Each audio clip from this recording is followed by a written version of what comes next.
So anyway, basically what happened there was I told the guy to get the hell out of the store at the age of 17, or I felt like I was actually going to get my ass kicked over a shirt.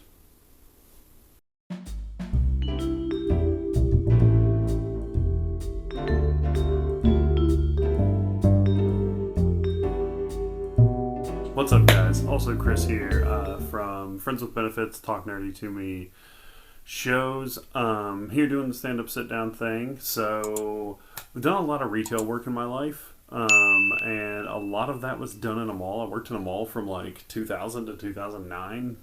Weird fact about me. So I've got a couple different stories about that I was just going to kind of like talk to y'all about, and I think I might do a few more like down the road too. So, here's kind of my tales from retail hell. So, my senior year of high school and my freshman semester of college, I worked at a popcorn store. And it was a very small hole in the wall place. We didn't have like a ton of stuff in there. There wasn't like, it was really just like popcorn, sodas, ices and slush puppies. And we sold cotton candy too. And this story starts with me in the back room making cotton candy when I hear two of my coworkers arguing about something, and I kind of like poke my head around the corner to see what's going on, and I see this guy, like this customer, like reaching over the counter trying to grab one of my friends, and he's like leaning back but like keeping the register drawer shut when the other guy is trying to get it open, and I'm just like, what's going on? And the customer over the counter, he goes, well, that son of a bitch isn't giving me the money I should have. I was like, okay. So, situation kind of goes through, and I call the owner. The owner, like, literally laughs at me and tells me this guy's not getting any money from us. So I go out, and I'm like, hey, man, owner says no. And I'm going to get to the details here in just a second. Owner says no, and then he just kind of like stares at me. He's like, I'm not leaving without my money. And I was like, we're here until 9 if you want to keep standing here, but I'm not giving you money. So then he just kind of like backs out. And keep in mind, like, me and my friends are 17 at this point. So this guy is literally just kind of like staring us down. And he's got to be like late 30s, early 40s at this point. So the details that come out about this are he had come by and bought an icy, and he had a Dillard's bag with him. And he apparently spilled the icy into the Dillard's bag, and what he had in there was like some $90 white button-up shirt that he wanted us to not only refund him the price of his drink for, but to also reimburse him the cost of the shirt that was now ruined. He didn't have the shirt to show us. He didn't have a receipt or anything, and just expected us to basically cough over close to $100 out of our till in a small, like, mom and pop popcorn store. And one of my coworkers had actually opened the register to try and give him the money to get him to leave. And when that transpired, that's when I decided to call my boss and fill him in on the situation. And he literally laughed and said, don't give him a dime. So I kind of smarted off to him because, he said he wasn't going to leave. And I was like, okay, so tell me this. Like, if you tripped in Dillard's and dropped your icy, would you have gone up to an employee there and had them reimburse you the $3 for it? And he didn't have a response. So let's fast forward a few years. I was working at a chicken place that wasn't open on Sundays in the food court. I know I don't really look the part that would have been a manager there, but I was.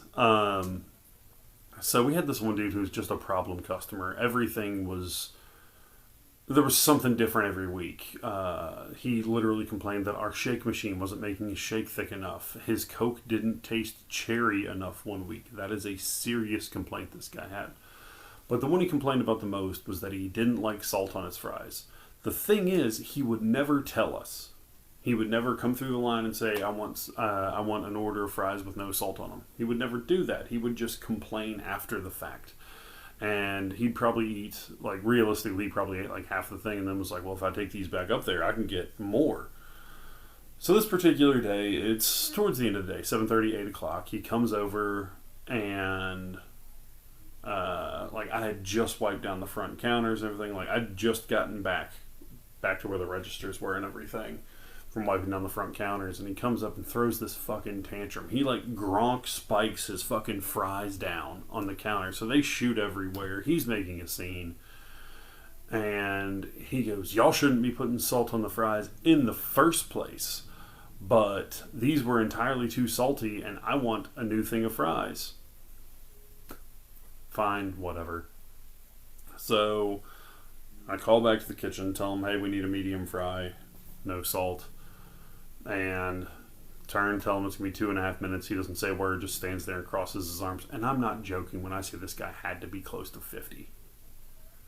And, like, you know, I guess it was part of his weekly rotation to come be a dick at Chick-fil-A. To be a dick at the location I worked at. Yeesh. So, I get him his fries. I hand them to him. And he goes, "I think I deserve a fresh sandwich to enjoy with my fries, don't you?" And I looked at him and I said, "No. You came up here, you caused the scene, you threw stuff down. I'm not going to reward that behavior." And he goes, "You're going to give me a sandwich." "No, I'm not. No, I'm not." He goes, "Well, if you're not going to, I'll be calling and speaking with the manager that works Monday morning." The plus about having complete open availability, and that worked out in my favor because I finally got to drop the line that everyone brags about being able to drop. I looked at him and I go, "I open Monday. I look forward to speaking with you then. Enjoy the rest of your weekend." And I just walked into the kitchen. So like I said, I've got a few more stories. We're going to kind of like go through those, kind of do that whole thing. Probably, like, I've got a video coming up in another few weeks, and I've got something after that. So maybe the next time I do one, you'll get some more Tales from Retail Hell. Until then, my friends, stay safe, stay happy, keep doing what you're doing, and thank you for being my friends with benefits.